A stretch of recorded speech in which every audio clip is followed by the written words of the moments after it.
Setsucon 2017, The Good, the Bad, and the Ugly. Setsucon was an anime convention held on January 21st and 22nd, 2017 at the Toff Trees Golf Resort and Conference Center in State College, Pennsylvania. This is the second year Setsucon is now located at the Toff Trees, and we'll have to see how they did after last year. For the good, the staff were good this year. I had no serious issues with staff, something this con has been pretty weak with in the past. It seems like they've got some veteran people in good places right now, good decisions are being made, and they were just helpful and generally very good. Another good year for the dealers Artist Alley. It's a combined room at this con, and they had a nice selection. I didn't exactly buy anything, but it seemed like people were doing some decent business in there, and it's pretty big considering the convention size. The host auction was also good this year. The skit was well done, the cosplay was pretty respectable in it, and the auction afterward raised a decent amount of money, and a lot of the voice actors that were at the con were involved in the auction, which was really cool. For the bad, attendance was not good this year. They did not meet their attendance cap, and you could really tell around the con that this con didn't get to the number they thought they were going to have. You could still walk in on Sunday and buy a badge. There was no major reg line on Saturday.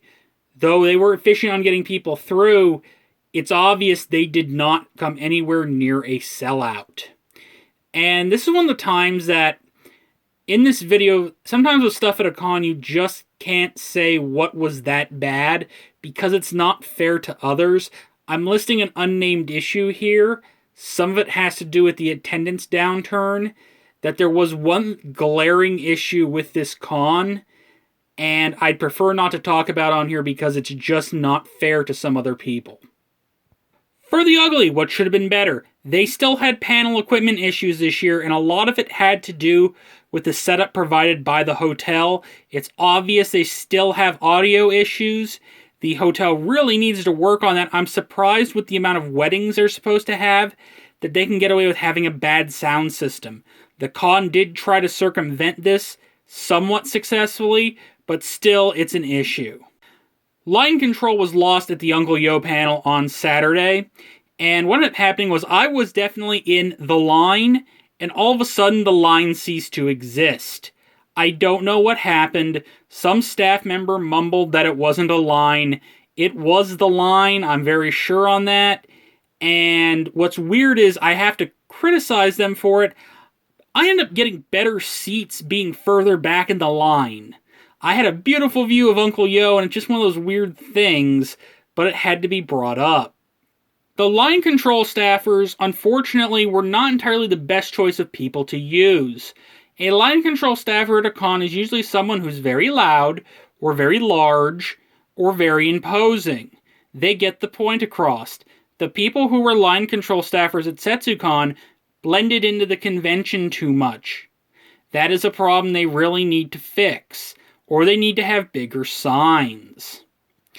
The hotel itself is part of the issue. It had a fire, and it seemed like there were less rooms available this year, as many were under refit.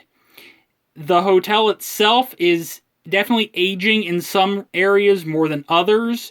Some of the rooms look a little rough compared to others. Not bad, but they're obviously aged. And it's something this hotel convention center, the Toff Trees, really, really needs to look at. It is nice, but compared to some other modern hotel convention centers you see, they're behind the times. And finally, the Masquerade, it really was not great. It's tough to say here. I think a lot of it, again, has to do with the attendance downturn. It went forever, and I didn't feel like there was a really great resolution at the end, and that maybe I should have just went for dinner instead. Overall, I'm conflicted about Setsucon this year. Staff-wise, it was one of the best cons they've ever had. Their staff were pretty tight this year, even with some of the issues I mentioned before. I saw staff that did care about this convention, versus some years where staff just kind of limped through it. But the venue and the attendance doesn't show the effort they're putting into the convention, which is quite sad. not making the attendance cap is a major, major problem for this con. And I don't know what to tell them. They just didn't make it. And it affects other parts of the convention too. And to be completely honest with you, I think Setsucon needs to make some tough decisions this next year. I don't know exactly what to tell them. I was there paneling like I usually do. And our best panel of the weekend was multi-genre. Perhaps it's time for this con to finally go multi-genre. Try to attract different events, different guests, different attendees. I think it might be time for this con to finally do that. And I truly believe they can't afford another year at the Toff Trees. I don't know what'll happen if they're here for a third year. They're either going to have to spend a lot of money on an A-class guest. They're going to have to spend money on PR. Something's really going to have to change if they can't get out of the Toff Trees for next year. I'm giving this convention a mixed review. It could go C, C minus. C as in the staff marked improvements again this year, but a lot of other things are unfortunately suffering because of the venue. So that could also cause them to get a C minus. It's somewhat of a push. It could go either way. I want to see this con succeed, because now they have some really good people that are trying really, really hard, but that they're going to have to get away from the Toff Trees. Thanks for watching.